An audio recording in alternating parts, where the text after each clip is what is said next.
nafsa wa ghairiha min umuril bashar. Dan hukum itu macam-macam.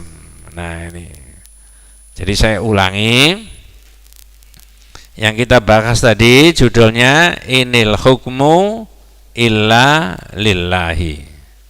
Hukum itu miliknya Allah. Caranya Allah mengatur hukum miliknya Allah. Kalau alam sudah diprogram tadi ya. Kalau manusia, Allah mengutus Rasul. Terus Rasul itu dibawahi kitab, supaya kitab itu dipakai sebagai dasar pengambilan hukum. Nah begitu. Di kitab yang berbeda, Syarhu Usuli Tsalatsa, ada keterangan Allahu khalaqana wa razaqana wa lam yatrukna hamalan bal arsala ilaina rasulan faman ata'ahu dakhalal jannah wa man asahu dakhalan naro. Allah Subhanahu wa ta'ala yang menciptakan kita dan memberi kita rizki. Allahu khalaqana wa razaqana wa lam yatrukna hamalan. Dan Allah tidak meninggalkan kita terlantar. Buktinya apa? Arsala ilaina rasulan. Allah mengutus untuk kita semuanya seorang rasul. Faman ata'ahu dakhalal jannah. Siapa yang mentaati rasul, orang itu masuk surga. Waman asahu dakhalan naro. Siapa yang mendurhakai rasul, orang itu masuk neraka. Nah, hukum syar'i itu setidak-tidaknya ada 4. 1. Al-hukmu fil aqidah. Hukum Allah di dalam bidang akidah yang kita pelajari. Ada kitab Al-Qaulul Mufid, ada kitab Al-Firqatun Najiyah wa Ta'ifah Al-Mansurah, ada kitab Syarhu Masailil Jahiliyah, ada kitab Aqidatut Tauhid, ada kitab Al-Irsyad ila Sahihil I'tiqad. Itu semuanya adalah kitab-kitab panduan buat kita untuk mempelajari tauhid, akidah. 2. Al-hukmu fil ibadat. Hukum dalam masalah ibadah. Tadi sholat, kemarin bulan yang lalu puasa, sampai Idul Fitri. Semuanya itu al-hukmu fil ibadah. Yajibu an nakhudha ahkamal ibadati min sholatin wa zakatin wa hajjin wa ghairi dzalika minal Qur'an wal hadits sahih. Kita ini Pak wajib mengambil hukum berkaitan dengan masalah ibadah. Misalkan sholat, puasa, zakat, haji dan sebagainya minal Qur'an wal hadits sahih. Tidak boleh menambahi, tidak boleh apa? Mengurangi. Ya, misalkan masalah sholat, sallu kama ra'aitumuni usolli. Kamu sholat sebagaimana kamu lihat aku sholat. Itu bukan melihat Nabi itu sholat itu melihat secara kasat mata. Dilihat di dalam contoh-contohnya Nabi yang sudah tertulis dan disepakati oleh para ahli hadis bahwa itu benar cara sholatnya Nabi begitu. Kalau menambahi dalam istilah fikih namanya bid'ah. Jangan main-main dengan bid'ah. Ya. Imam Malik mengatakan mani betada'a bid'atan fil Islam wa iyyarahu hasanatan faqad za'ama anna Muhammadan khana risalah. Siapa yang membuat bid'ah yang baru? Nah coba. Ini seringkali sudah diomongkan. Siapa membuat bid'ah yang baru dalam Islam? Walaupun itu dianggap baik, coba, walaupun dianggap baik, berarti orang itu menuduh Nabi Muhammad telah mengkhianati risalahnya Allah. Itu hukum dalam masalah ibadah. Yajibu an nakhudha ahkamal ibadati min sholatin wa hajjin wa zakatin wa ghairi dzalika minal Qur'an wal hadits sahih, dari Quran dan hadis. Nomor 3, al-hukmu fil muamalat min bai'in wa syira'in wa qardin wa ijarah wa ghairi dzalika. Ada hukum dalam bidang muamalat, pergaulan, jual beli, sewa menyewa, pinjam meminjam, munakahat, al-buyu dan sebagainya. Itu hukum dalam bidang muamalat. Kemudian yang terakhir al-hukmu fil hudud wal qisas, yaitu hukum masalah pidana dan perdata. Wes, ringkesnya kita semuanya sebagai orang beriman itu diikat oleh Allah supaya mengikuti hukumnya Allah tadi. Yang rinciannya sudah saya sebutkan. Garis besarnya ada kauni, ada syar'i.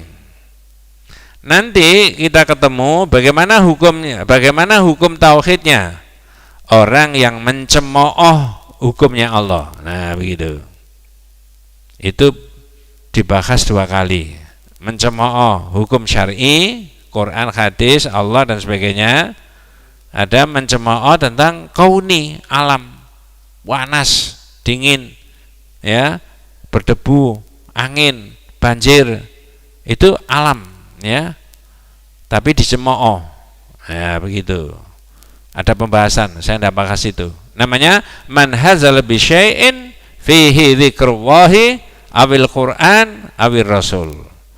Orang yang bersenda gurau, guyon, yang dipakai guyon. Nah, kemarin sudah dibahas itu bulan yang lalu pas Ramadan insyaallah.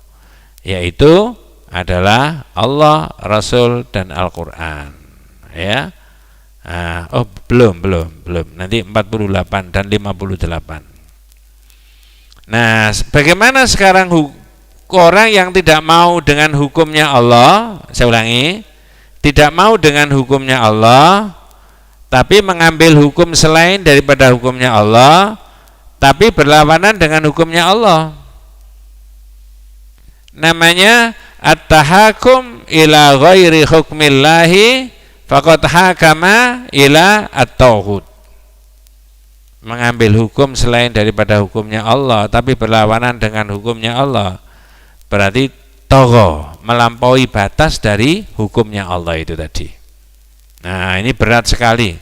Tapi bagi kita ya harus dipelajari, harus dimengerti bahwa manusia itu tidak bisa mengelak dari hukum dan ketentuannya Allah Subhanahu wa taala.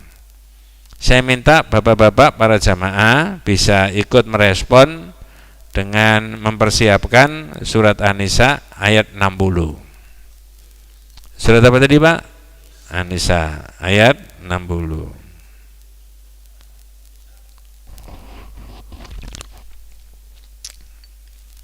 An-Nisa 60.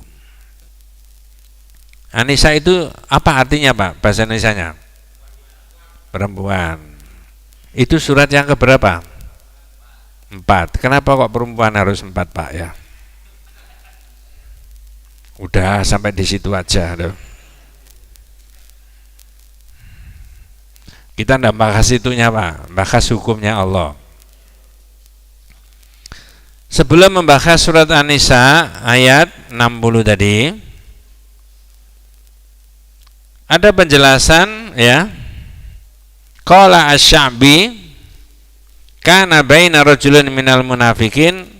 Salah seorang sahabatnya Rasulullah namanya Sya'bi mengatakan kana baina rajulin minal munafikin wa rajulin minal yahudi khusumatun. Ada 2 orang, Pak, sebelum baca surat An-Nisa. 1 orang munafik, 1 orang Yahudi. Saya tanya, orang munafik ini orang Islam apa orang kafir? Islam. Islam gak tapi temenan. Itu nifakul akbar. Lisannya itu ngomong beriman, tapi hatinya mengingkari yang diimani tadi. Mohon maaf, bukan siapa-siapa. Mudah-mudahan kita dibebaskan oleh Allah dari sifat-sifat nifak. Salah satu sifat nifak itu innal munafiqina yukhadi'unallaha wa huwa khadi'uhum. Wa idza qamu ila sholati qamu kusala yura'unan nasa wa la yadhkurunallaha illa qalila. Jadi orang munafik itu membuat tipu daya kepada Allah, tetapi Allah balik membalas tipunya sendiri. Bukan menipu Allah, tapi dia menipu dirinya sendiri. Cirinya kalau mereka itu salat itu dilakukan dengan apa? Malas-malasan. Wa idza qamu ila sholati qamu kusala. Itu dilakukan dengan malas-malasan. Yura'unan nasa. Dia riya di dalam salatnya. Wala yadhkurunallaha illa qalila. Dia tidak mengingat Allah kecuali sedikit. Nah, sekarang saya tanya. Kewajiban sholat itu sudah sampai kepada kita lakukan menurut sunnah Rasulullah yang wajib 5 kali sehari semalam. Betul Pak ya? Itu kira-kira yang kita lakukan dengan malas-malasan yang mana?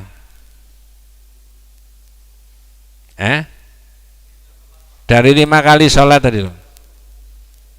Yang manusia itu cenderung, bukan jenengan ya, cenderung melakukan sholat dengan malas-malasan yang mana? Kalau jenengan jawab subuh, berarti saat subuh itu kita munafik.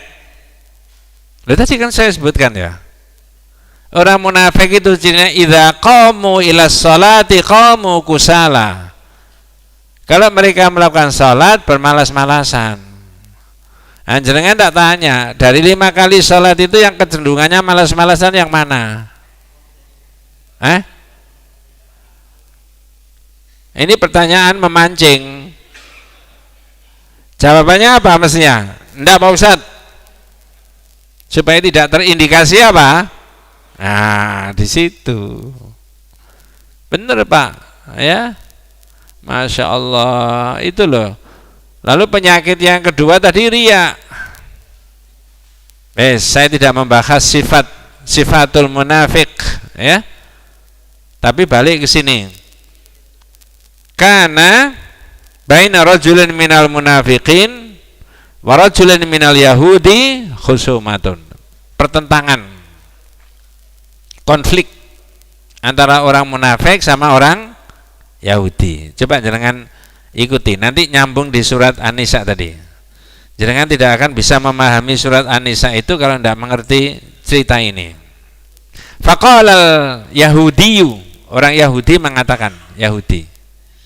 Ilustrasinya, gambarannya, tangan kanan saya ini orang munafik, ya, gambarannya yang kiri ini apa? Yahudi. Orang munafik berkelahi, ada perbedaan, konflik dengan orang Yahudi. Faqalal Yahudi, orang Yahudi mengatakan, natahakamu ila Muhammad arfa annahu la ya'khudhur rishwah. Kata orang munafik, orang Yahudi, mari kita minta pendapat hukum kepada Nabi Muhammad. Nah, coba. Ini orang Yahudi minta mengajak temannya yang konflik tadi, minta pendapat hukum kepada Nabi Muhammad. Apa alasannya? Arfa annahu la ya'khudhur rishwah. Karena orang Yahudi itu mengerti Nabi Muhammad itu tidak mau disuap. Ya. Faqalal munafik. Orang munafik lain. Natahakamu ilal Yahudi. Tidak ke orang Yahudi aja. Bisa membedakan Pak? Justru orang munafik diajak ke Nabi Muhammad tidak mau. Tapi dia maunya ke orang Yahudi. Apa alasannya? Arafa annahu ya'khudhur rishwah. Karena dia tahu orang Yahudi ini mau disuap. Lah kalau dia munafik, mukmin, ngaku beriman, mestinya diajak ke Nabi Muhammad, mau apa tidak? Mau. Fattafaqa ayyatiya kahinan bijuhainah. Fanuzila hadhihi al-ayah. Tidak jadi ke Nabi karena enggak sepakat. Tidak jadi ke orang munafik, ke orang Yahudi, ya, karena tidak sepakat, tapi sepakat ke dukun. Jadi ajakannya orang Yahudi sudah benar, minta mengajak ke Nabi Muhammad. Pasti adil, pasti benar, pasti hukumnya sesuai dengan syariat. Yang kalah ya dikalahkan, yang menang ya dimenangkan. Tidak cari-cari perkara supaya dapat fee, tidak begitu. Ya. Tapi orang munafik tidak mau. Dia mengajak ke orang Yahudi. Alasannya orang Yahudi mau disuap. Tidak sepakat tidak jadi ke Nabi, tidak jadi ke orang Yahudi, malah ke dukun. Fanuzilat hadhihi al-ayah. Lalu turunlah surat An-Nisa ayat 60. A'udzu billahi minasyaitonir rajim. Bismillahirrahmanirrahim. Alam tara ilal ladzina yaz'umuna annahum amanu bima unzila ilaika wa ma unzila min qablika yuriduna ayyatahakamu ilat tauhid. Tidakkah engkau Muhammad memperhatikan orang-orang yang mengaku bahwa mereka telah beriman kepada apa yang diturunkan kepadamu dan kepada apa yang diturunkan sebelummu. Artinya beriman, mengaku beriman. Orang munafik ini kan mengaku beriman terhadap apa yang diturunkan kepada Nabi Muhammad, dan beriman merasa dia mengaku beriman kepada kitab-kitab yang diturunkan kepada nabi-nabi sebelumnya. Ya, yuriduna ayyatahakamu ila tauhid, tetapi mereka masih menginginkan ketetapan hukum kepada tauhid. Nah, jadi sekarang saya tanya, kalau tidak mau dengan hukumnya Allah, yang hukum dalam bidang akidah, hukum dalam bidang ibadah, hukum dalam bidang muamalat, hukum dalam qisas hudud tadi, ya, pidana dan perdata, cenderung membuat hukum sendiri yang berlawanan dengan hukumnya Allah, berarti itu hukumnya siapa? Nah, jangan salah paham, dan ini harus diterangkan. Kalau nggak diterangkan nggak paham. Oh, emang ada istilah tauhid di Quran ya. Yang tidak boleh itu mentauhid-tauhidkan orang. Maka dibimbing umat dan masyarakat itu supaya tidak terjerumus dalam hukumnya tauhid itu tadi. Nah, yuriduna ayyatahakamu ila tauhid wa qad umiru ayyakfuru bihi.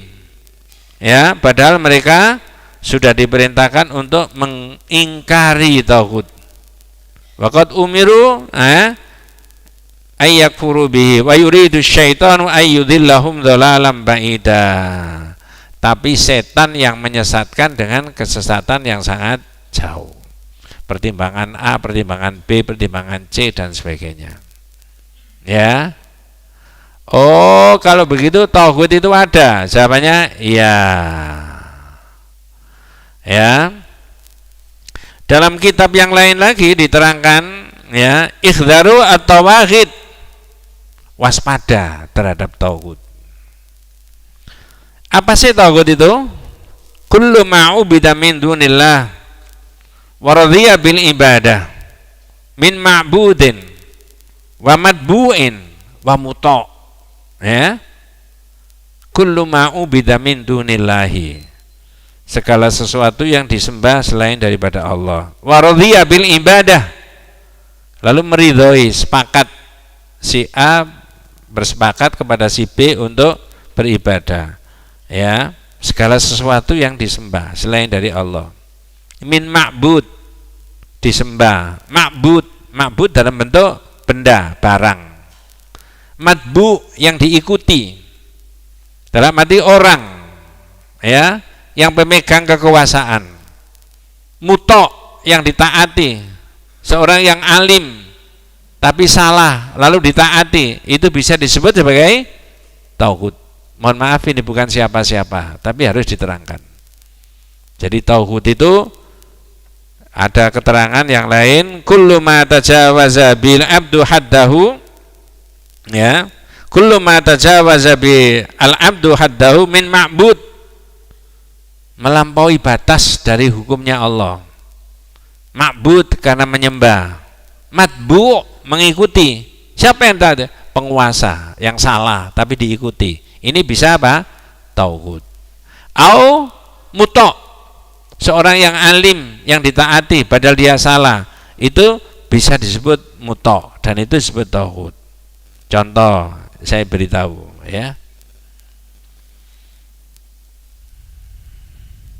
Fattaghut kullu qaumin man yatahakamuna ilaihi ghairullahi wa rasulihi.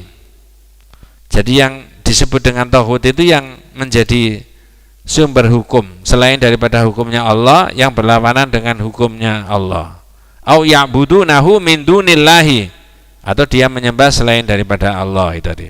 Nah, sekarang saya tanya, Pak, musuhnya Nabi Musa itu siapa?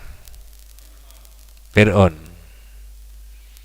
Fir'aun itu oleh Allah disebut tauhid. Ya, loh, Ustaz, kok disebut tauhid? Idhab ila fir'auna innahu tagha. Musa, kamu pergi ke Fir'aun sana, diperintah sama Allah. Innahu tagha. Dia itu tauhid. Melampaui apa? Batas. Batas-batasnya hukumnya Allah dalam bidang akidah, batas-batasnya Allah dalam bidang syariah, batas-batasnya Allah dalam muamalat, semua dilanggar oleh Fir'aun. Maka Fir'aun disebut tauhid. Pertanyaannya, apakah yang disebut tauhid yang representasinya seperti Fir'aun itu berhenti sampai zaman Fir'aun, zaman Nabi Musa, atau ada Fir'aun berikutnya?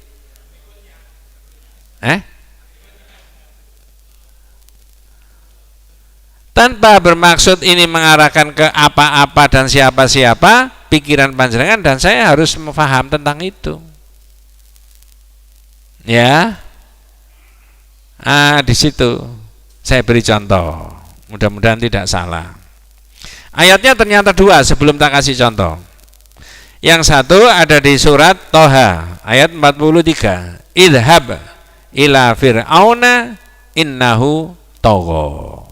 Tauhid ya.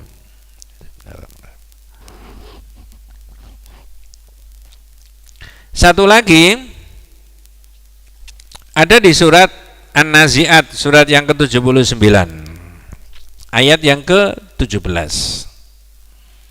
Jadi Fir'aun itu sampai diulangi sebagai tauhid tadi oleh Allah 2 kali. Ya. Idhab ila fir'auna innahu tagha. Itu surat An-Nazi'at tadi. Saya mungkin salah menyebut tadi ya. Ayat yang ke-17. Pergilah engkau kepada Fir'aun, sesungguhnya dia telah melampaui batas. Itu melampaui batas dari hukumnya Allah. Yang syar'i tadi.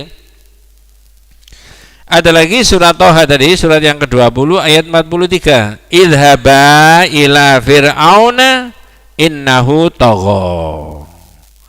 Pergilah kamu berdua. Kok berdua dengan siapa, Pak? Nabi Harun.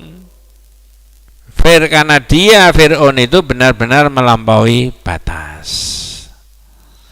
Jadi panjenengan dan saya tidak boleh salah paham bahwa memang tauhid itu harus dihindari dalam bentuk apapun.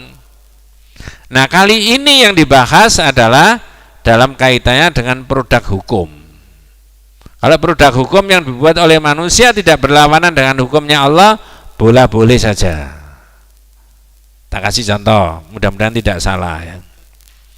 Apakah di Indonesia ada undang-undang perkawinan? Ada. Ibu-ibu jangan marah dulu ya.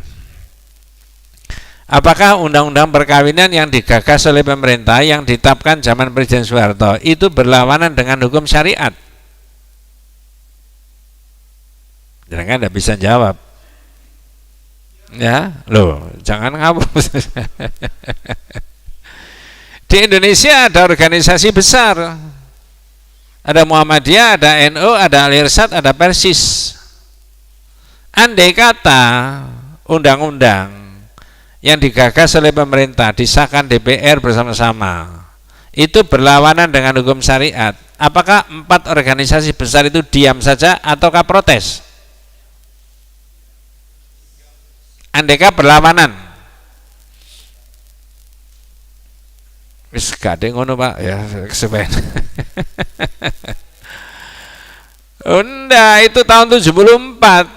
Karena tidak berlawanan dengan hukum syariat, syarat rukunnya nikah itu salah satunya itu adalah sesuai dengan hukum syariat, maka boleh. Ngerti maksud saya? Undang-undang yang diproduk oleh manusia tetapi tidak berlawanan dengan hukum syariat, walaupun tidak mencantumkan ayat Quran dan hadis, boleh. Ya, nah ini misalkan naudzubillah min dzalik, direvisi undang-undang tentang perkawinan, bahwa perkawinan modern itu satu perkawinan jenis kelamin yang beda, laki perempuan, sudah jelas. Islam kan begitu kan? Kemudian dirubah, ditambahi satu ayat berikutnya bahwa perkawinan di era modern itu adalah perkawinan jenis yang sama kelaminnya, laki sama laki, perempuan sama perempuan. Ini melanggar hukum syariat enggak? Kalau itu didok dan disepakati, berarti ini hukum siapa ini? Itu maksud saya. Mesti protes. Apakah desakan-desakan supaya laki sama laki, perempuan sama perempuan itu bisa disahkan menjadi berumah tangga itu ada? Desakan-desakan ke arah itu? Ada. Coba jangan bisa bayangkan, mayoritas penduduknya beragama Islam, tapi desakan pikiran ke arah itu ada. Mau mensekulerkan masyarakat Indonesia. Ini tauhid. Makanya jenengan dan saya yakin, yakinnya kalau kemudian masyarakat itu diatur dengan akidah tauhid, maka masyarakat ini jadi baik. Ya. Jumat entah tahun berapa itu saya pernah khutbahkan di sini. Ya, menggali nilai-nilai tauhid sebagai sumber inspirasi kebangkitan umat. Jadi umat ini akan bangkit jaya kalau memang didasarkan pada akidah tauhid. Tak kasih contoh. Nabi sendiri sukses memimpin umat itu karena marhalanya betul, jelas Nabi betul karena Nabi. Periodisasi dalam pembinaan umat meletakkan dasar yang benar. Satu, marhalatut tauhid. Jadi akidahnya dulu dikuatkan. Orang itu kalau akidahnya kuat, akidahnya diserang, direwangi mati enggak, Pak? Hah? Ya, bukan ilmu saya. Kira-kira seperti yang sekarang terjadi di YouTube itu yang dengan baca tiap hari itu loh. Ya. Pikirannya negara superpower, negaramu 2-3 kali 1 pekan 7 hari ludes habis. Tapi tidak. Ya, saya berperang membela negara jihad. Tapi ente neraka. Nah, begitu. Wes, kita ndak bahas itu. Jadi akidahnya dikuatkan dulu, marhalatul tauhid namanya. Yang kedua marhalatul ukhuwah, persaudaraan. Yang ketiga al-istidad, persiapan. Tanpa persiapan fisik secara kuat, maka negara itu gampang diporak-porandakan oleh negara lain. Walaupun akidahnya kuat, walaupun persatuannya kuat, tapi kalau tidak punya kemampuan fisik yang kuat, nah itu ada keterangannya panjang, Pak. Baru yang terakhir, yang keempat, tahqiqun nasr, ada kemenangan. Ya, tanpa bermaksud fanatik. Di Indonesia ini ada organisasi besar Muhammadiyah. Itu kalau jenengan baca muqaddimah anggaran dasar dan anggaran rumah tangga, itu juga didasarkan pada akidah tauhid. Bahwa sesungguhnya ketuhanan itu ialah hak Allah semata-mata. Bertuhan dan beribadah adalah merupakan kewajiban atas seluruh makhluk terutama manusia kepada Allah. Itu tauhid. Bahasa hadisnya haqqullah 'alal ibad. Haknya Allah. Ini satu. Dua, dalam buku pedomannya PHI, Pedoman Hidup Islami Warga Muhammadiyah, itu diterangkan setiap warga Muhammadiyah wajib menjadikan iman dan tauhid sebagai landasan gerak dan perjuangannya. Jadi organisasi ini digerakkan berdasarkan nilai-nilai akidah tauhid sehingga berkembang. Ya. Lalu adik-adik kita yang sekolah, yang kuliah, itu ada ungkapan syahadat. Ada yang bisa meneruskan? 2 melingkar, warna yang hijau berseri, membuatku rela hati. Saya bilang, jangan dipakai nyanyian saja. Syahadat dua melingkar itu diterangkan dalam kitab-kitab yang saya sebutkan tadi. Al-Qaulul Mufid, Al-Irsad ila Sahihil I'tiqad, Aqidatut Tauhid, Al-Firqatun Najiyah, wa Ta'ifah Al-Mansura, Syarhu Usuli Thalatha, dan sebagainya. Baru ini kalau difahami, diberi makna, nah ini berkembang.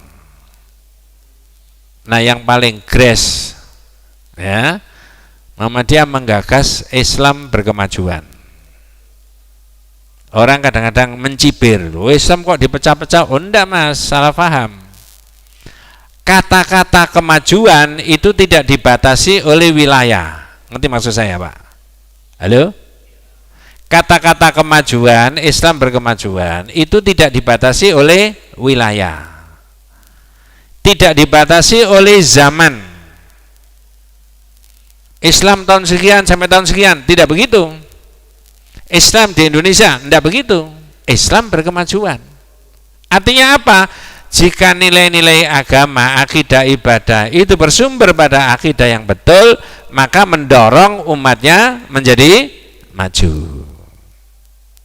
Mohon maaf, saya tidak bermaksud mengolok-olok, bandingkan dengan Islam yang diterus-terusnya ini wilayah, teritorial.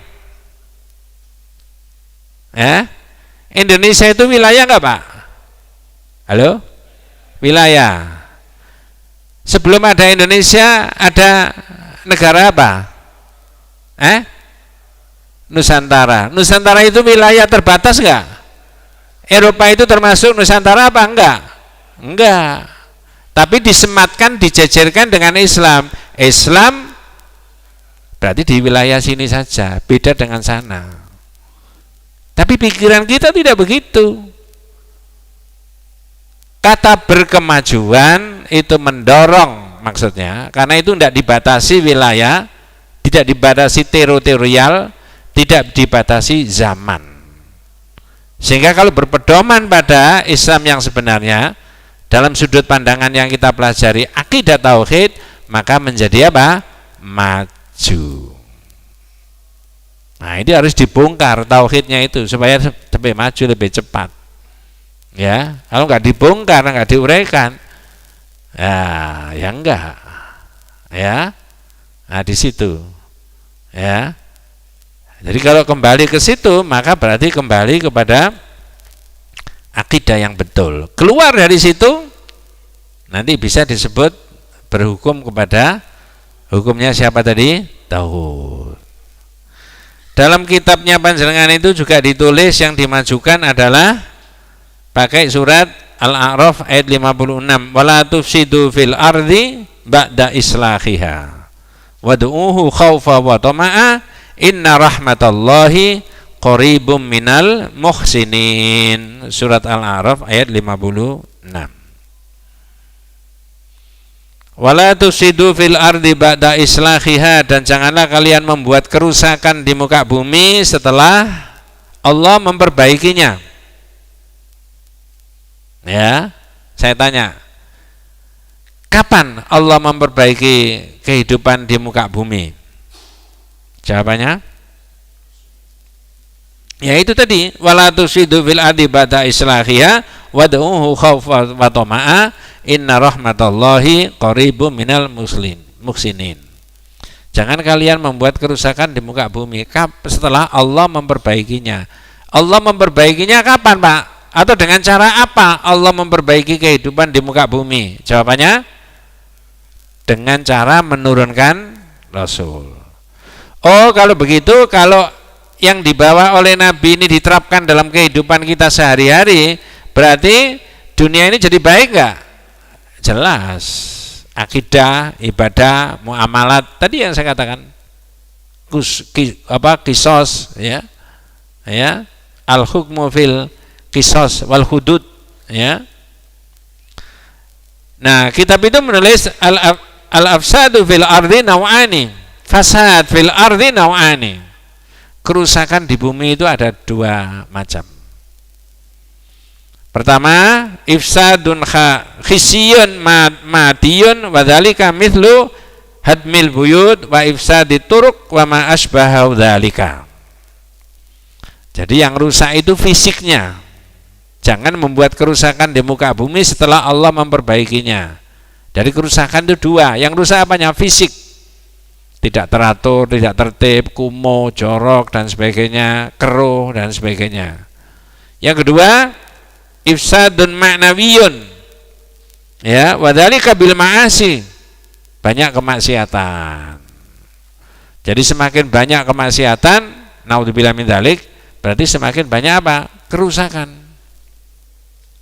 Wala ta'sau fil ardi, jangan berbuat maksiat di muka bumi, li'anna man asallaha fil ardi, karena sesungguhnya siapa yang berbuat kemaksiatan di muka bumi, au amara bi maksiatillah, atau memerintah memberi fasilitas tentang kemaksiatan, faqad afsada fil ardi, karena sesungguhnya orang itu apa? Membuat kerusakan di muka bumi.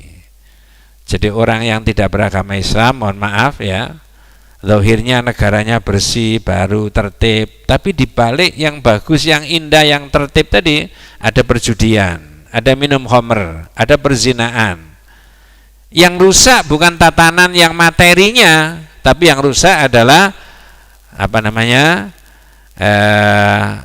Maknawinya. Hakikat kemanusiaannya itu yang rusak, bukan fisiknya.